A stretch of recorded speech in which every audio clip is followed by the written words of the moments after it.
Hey everybody, it's me again, Rainbow. Not seen you for ages. How are you all doing out there in the world, in society? I hope you're all feeling really well as we descend into the coldness and the darkness of winter now.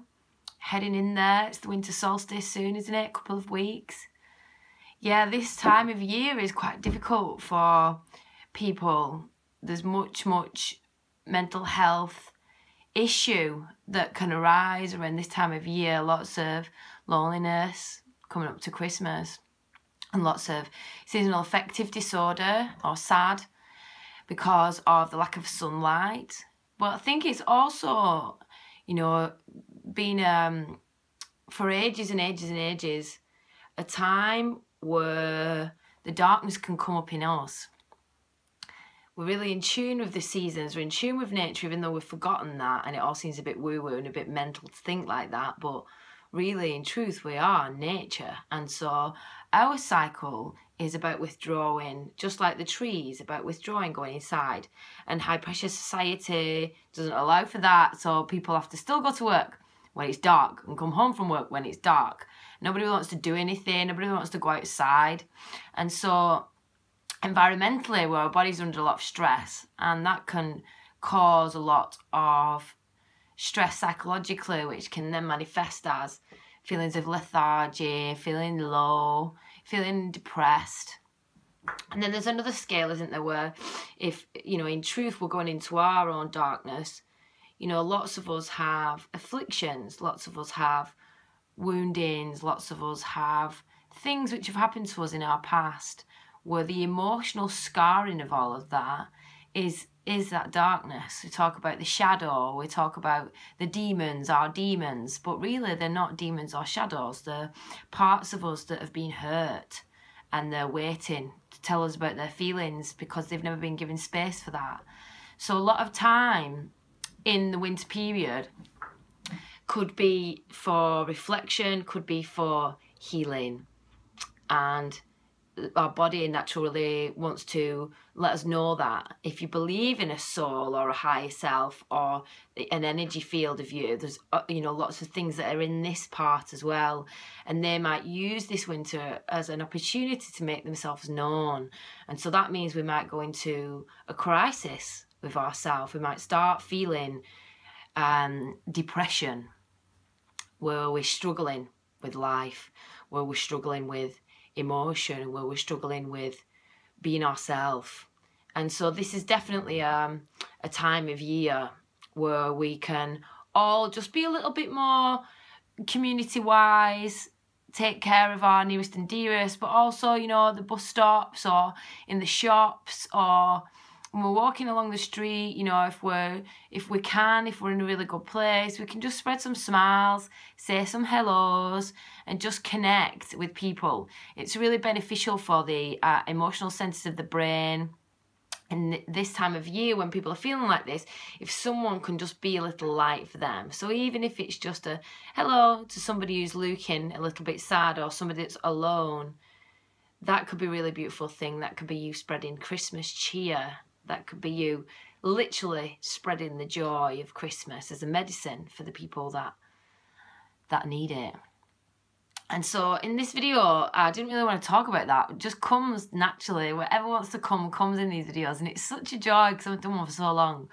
So this time I wanted to talk about why people should get help if they're struggling with mental health. Or shall we say emotions? Because really, in truth, that's what mental health problems are, right? It's something that arises because of an emotional state that is out of the level of being able to be coped with by the individual. So sometimes mental health, as in the pathways of the brain, can be brought on by chronic stress. But again, you know, when we're in a state of chronic stress, it's not just that we're constantly being bombarded by something, or we're in a difficult situation that's taken a long time. There's an emotional toll, there's an emotional payload that's in there that we're not able to cope with. So I wanted to talk to people this week about why we should get help with that, because so many people don't get help. We have these models in society where people are really, really struggling. You go to the doctor, and the doctor will give you a questionnaire with a very limited amount of phrases on it, and you rate the phrases, and depending on your score, they'll determine whether or not you're actually depressed. And it's a level of clinical depression where the judging is valid to give you a drug that will change the neuroplasticity of your brain.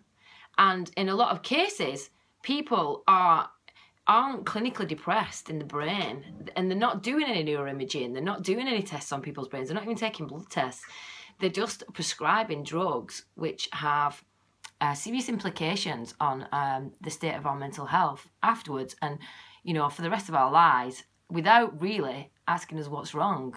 It's just a 5-minute, 7-minute consultation. And that's a step one for the majority of the population. And so they go, and then they might take the drugs because they just want to feel better.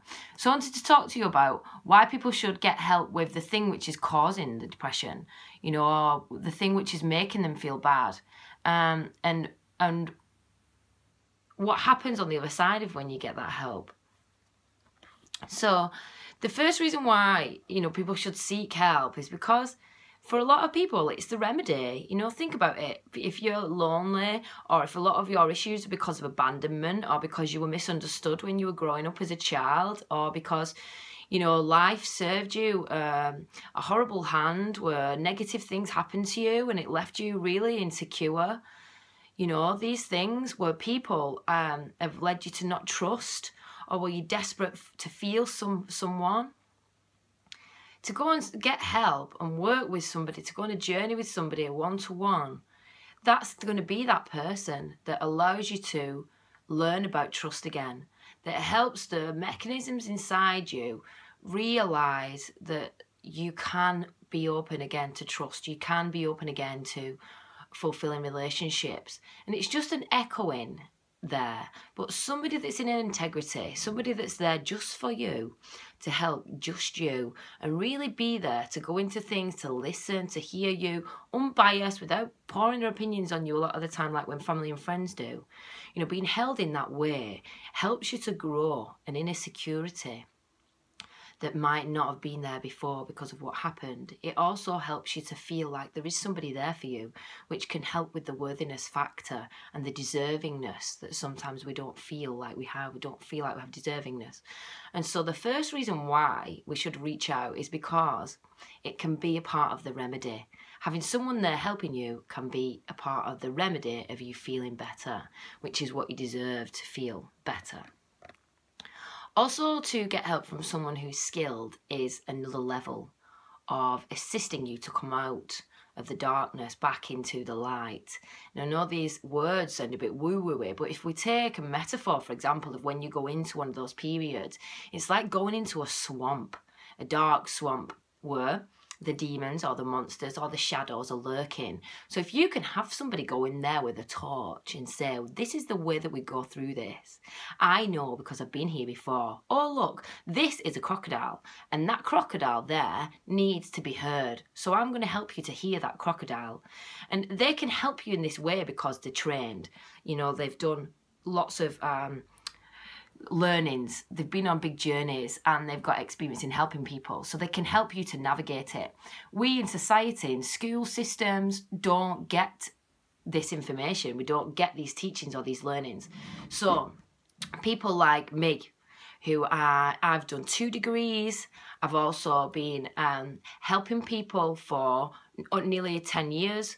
I've been doing that in different ways, but always holistically. And I've also done lots of other courses and got many certificates in other modalities as well, which give me a wider perspective on and a bigger tool bag on how I can help people get through this swamp. And so other people as well have done this training in different ways and can help you in different ways. So you've got counsellors, you've got psychotherapists, you've got people that are doing retreats like me. Spiritual psychotherapy is a field which is a bit new out there, and it's a bit woo-woo to understand. But instead of psychotherapy going into the head and talking about things and then trying to help you to reflect and see it differently, which can be quite a long process. Spiritual psychotherapy looks to get the emotion underneath, so the wounding, and to hear that, not just to talk about where it came from and what caused it and to reflect, but to get at the core of it. And I've noticed for me in my own journey and for the people that I work with that this is very, very beneficial. It's faster than just head stuff, but head stuff works if you are, you know, in a place where feeling is something that's so gnarly for you, where you don't want to feel negative emotions. Head stuff can really help you to unpack, and it can give you tools as well on the other side so that you can bolster yourself and not go back through things anymore. You've also got, you know, courses where you can go and learn about emotional intelligence or meditation and mindfulness. And these are tools which can help you support yourself through things. So you're not necessarily going and unpacking everything with someone and feeling things deeply and healing, but you are learning tools which are helping your brain to come back into a state of balance, which is then assisting those neurotransmitter systems, which the drugs that the doctors prescribe are trying to help, but you're doing it in a natural way. And looking at natural remedies as well, like herbal medicine. Herbal medicines are absolutely wonderful. It's the consultation that you have with a herbalist is longer than with a doctor, and they look at all different things that might be causing the things that you're feeling, and they can prescribe plants, which again have a chemical interaction in your body which affects a change, but it's not so synthetic, and it hasn't got any contraindications in it, haven't got side effects. And a lot of pharmaceutical drugs that people might take when they're feeling negative states have got side effects. And funnily enough, some depression medicine has a side effect of suicidal thoughts. And so you think, you know, you're trying to take it to make you feel better, but it's got one of these side effects. So if you do feel like you want to take medicine or you are on medication, then do read the side effects. Do look at researching, you know, these drugs that you're taking, and not just surrendering your autonomy to the doctors. And look at investigating perhaps other things which can help support you if you do feel like you want to come off that medication and you want to come away from the, you know, the more clinical kind of modern day way of dealing with feeling negative. If you want to go deeper into it, you know, don't just stop your medication. Definitely, you know, speak to people, do some research, and even, you know, go and see a doctor and say that you want to investigate other routes of healing, of being more empowered, and do that very wisely, very slowly. Other things that you can do are a little bit more chunky and a little bit more maybe woo-woo for this day and age. Things like shamanic healing, which is going into the parts of you in a dream place and journeying there to unlock things and to sort things out and to remedy things. There's some really interesting, really easy to read books now on shamanic work. So if you feel interested in that, then why not, you know, read about it and have a look online and discover a little bit more about that.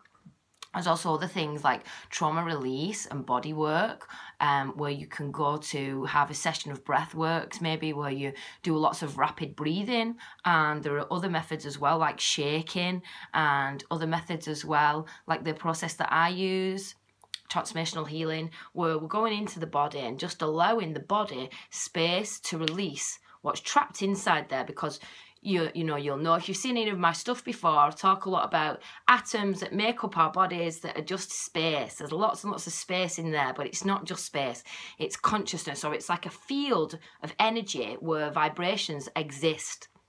And there might be things from the past. So maybe, you know, you're involved in a car accident and your leg was broken in that car accident. Over time, your leg healed, but you might still have this thing inside you which causes an anxiety. So every time you go to get in a car, every time you're on a journey, or every time somebody else you love gets in a car, you're in a state of fear, and it makes you stressed and it makes you a bit anxious and a bit panicked. That shows that there's still a vibration trapped inside you in your body of fear because of the trauma of the crash.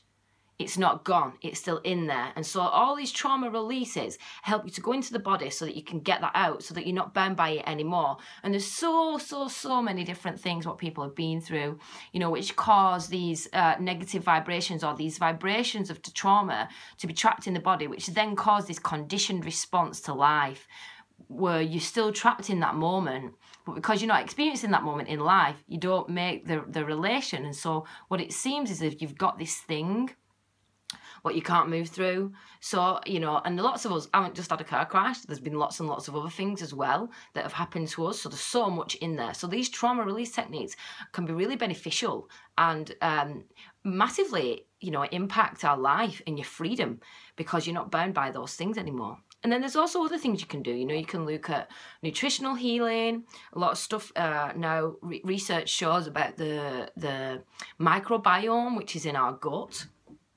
So that causing, you know, states of feeling low and feeling lethargic and not feeling like you've got loads of energy in the body. A lot of it can be to do with diet and be to do with the microbiome. So you can have now nutritional coaching, nutritional healing, and you can also do things like detoxes, which can flush out your system. You've also got things like Ayurvedic, which is looking at diet, but also looking at different energy and, you know, your energy as a person so that you can, you know, help to put things in and surround yourself in things which match you because you're an individual and there's nobody else on this planet like you.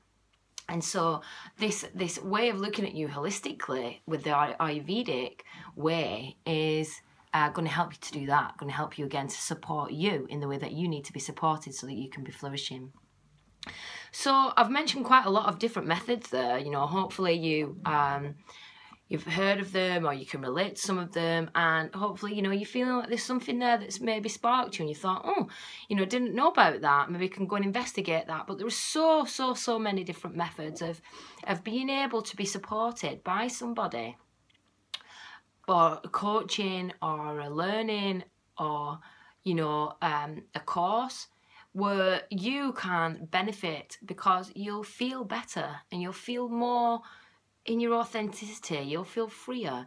And that's wonderful, right? Why would we not want to feel like that? And so, you know, the other reason we should ask for help when we're feeling less than flourishing is because we deserve to feel better. So many people have been through so much. And we don't compare in this game. We don't compare. You know, like, oh, that person got gang raped and I was only in a car accident, so I haven't got the right to feel as traumatised as they have. You know, each individual's journey is different. The person that went through situation A might have already be in a state of themselves where they've come to terms with it. They might have had a mechanism inside where they could come to terms with that faster because of how they've been brought up or because of what they learnt in their life. The person that was in the car crash may have lived a very sheltered life, and so to them it was very, very traumatic. So we can't compare because we can never measure somebody's base level in the first place. We can never do that. So we should never compare. And so everybody, no matter what they've been through, deserves to feel better and deserves to feel in a flourishing state, deserves to feel joy and freedom and happiness and like they're a part of something and like they're worthy of love and that they are loved. Everybody deserves to feel that. So when we can go out and start to get this help, when we can go out and learn new things to flourish as human, when we can go out and think, how could I experience more joy in life? When we're going out there and we're doing that, we're engaging with life and we're engaging with the love of life and the love of ourselves and finding love in community, finding love in groups, finding love from the people that are supporting us in their own ways. You know, psychotherapists might not be able to give you a cuddle and tell you that they love you like I can because they're bound by these, you know, these clinical ways and these rules and regulations. But, you know, there are the ways that the psychotherapist loves you is by sitting there and giving you that time. You know, they've gone on a big journey like I have, you know, through academia and through training, and, you know, they've slogged to get those qualifications, believe you me, and they've spent a lot of money on gaining those qualifications. So that hard work that they put in to become learned so they could help you is their love for you. They did it as a labour of love because they wanted to help people feel better. And so remember that, you know, if you do go into these clinical environments, even if you go and see the doctor, if that's the right thing for you to do this winter and not to be with somebody that's a little bit more off the grid, shall we say. If that's your way, then remember, you know, those doctors, they're just human and they're bound by the conditions of the institutions that they work for. And so as much as they might want to give you a cuddle if you sat in that chair crying and telling them that you're feeling really bad, they can't. And so they can only do what they are allowed to do, and that is, you know, prescribe you this medicine if that's what they feel like you need, because there's not much else that they can do. There's big massive waiting lists for counselling and things like that, and there's not many courses, you know, that they can send you on. But I'm hoping to change that, because that's the thing for 2018 for me.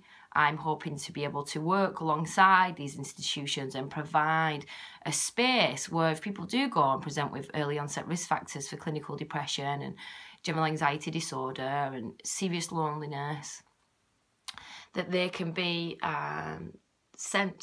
prescribed to come on a 6-week course where I teach them all about emotional intelligence, about mindfulness, about mechanisms to cope with stress, and about educating them on what it means to be human and the mechanisms in our brain, so that they know themselves better, so that they can prescribe their own mechanisms of action to help support them in life, so that they can flourish and be more self-confident and more in tune with their own self-relationship.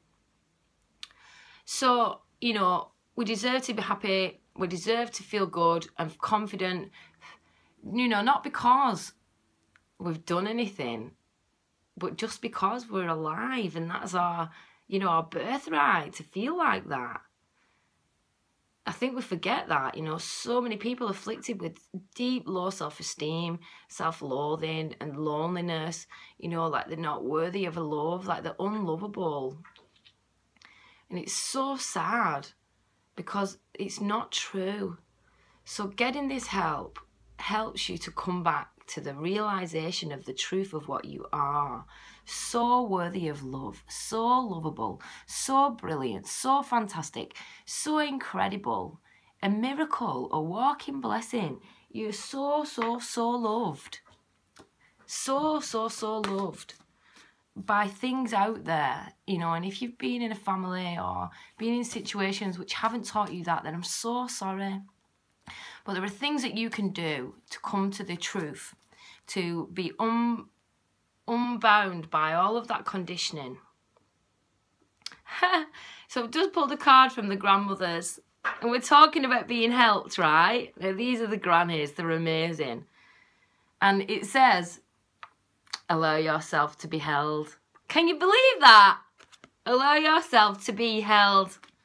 These are the cards from the grandmothers, 13 original grandmothers. There's a woman called Sharon McCurlin. You can look her up. She's just so wonderful. And she's done some amazing work with these beautiful grandmothers. So, yeah, if you think about the, you know, perfect stereotype of a grandma, she loves you and she's the one you can talk to, and she's always there, and she doesn't judge you. She just makes you feel so safe, and she knows what to say, and she knows how to make the best tea and the best jam and the best bread. And you go there and she wraps you up in a patchwork quilt, and you just feel better. Well, these energies are those energies, the original grandmothers, the perfect grandmothers. And they say on this video all about why we should get help. Allow yourself to be held. So there you go. Let's all allow ourselves to be held through this winter period. If you're feeling like there are things that you want to work on, and when the low times are really hard and when the afflictions are really right up, I know it's the last thing on our mind when we're in that place, the last thing. But if you can just reach out and just get one person, they can then take care. They can start doing the work for you and help you to do the work on yourself, so that you can come to the surface and breathe again. The breath of life, of joy, of happiness, of confidence, of self-assurity, of knowing that you're loved, and help you to heal those things inside which stop you from being the you that you dream of being. Even if that's a you that allows people to cuddle them, even if that's all you dream of, letting somebody love you just for who you are, they can help you to do that. So do your research, or, you know, get in touch with me. I have a massive tool bag And I'd like to offer, you know, normally I charge $44 an hour for my services, but this winter period I'm offering Skype sessions for £20 an hour. And if you feel like you want some body work, some trauma release work from your body, you know, I do beautiful massages where we can do some trauma release, and then you can just be held in a beautiful way by somebody's hands. If you feel lonely, you know, this touch of massage, this one-to-one care in person can really help with that. If you want to go a bit deeper and work with the bit heady stuff, or if you feel like you want some coaching with regards to being more empowered in your own life, or if you want to learn about mindfulness and meditation, how they can serve you to be less stressed, to be able to cope with stress more, if you would like to learn a little bit more about some of the more spiritual psychotherapeutic ways that I can work with you to help unpack things, help you to see things clearly, and then to move through the emotions of them, so get you through that swamp, you know, get in touch. These are the ways in which I work with people, and I've become learned in working with people and good at working with people in these ways. There's lots of people that have been on journeys with me that are flourishing now, and I'm so proud to say that. I'm so proud to own that, you know, because I've spent a lot of time, a lot of energy studying, and I've spent a lot of time and energy in my own journey. You know, I've spent a lot of money as well, a hell of a lot of money, growing and learning and experiencing personally, so that I am in a state of integrity and I can be genuinely empathetic to you and your situations to help you from a place of truth.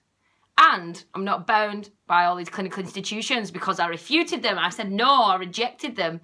So that means I can cuddle you as well and tell you I love you, which is good medicine. All right, my beauties. So if you want to ask anything, or you want to share anything, or if you have other modalities that you'd like to discuss underneath this thread, it's all so welcome. And I wish you a beautiful weekend. And I really hope to hear from some of you, not because you're feeling so sad, but because you've decided that it's time for you to get help, that you're taking that step, and you want to live a more flourishing life. You want to be happier. And that's a great thing. Let's just celebrate that right now. It's not about, oh, I'm feeling really bad. It's about, I want to feel better. I want joy. I want happiness. I want to be in a flourishing state. So I'm calling in the support now to be in that state that I deserve. Yes. Beauties. Send you so much love. So many blessings. Just wanting you all right in this moment to just know how worthy you are. How worthy you are. How loved you are right now by me. And I decide that. I decide if I love you or not. You decide whether to take it or not. But it's there. It's there. Bless you. See you next time.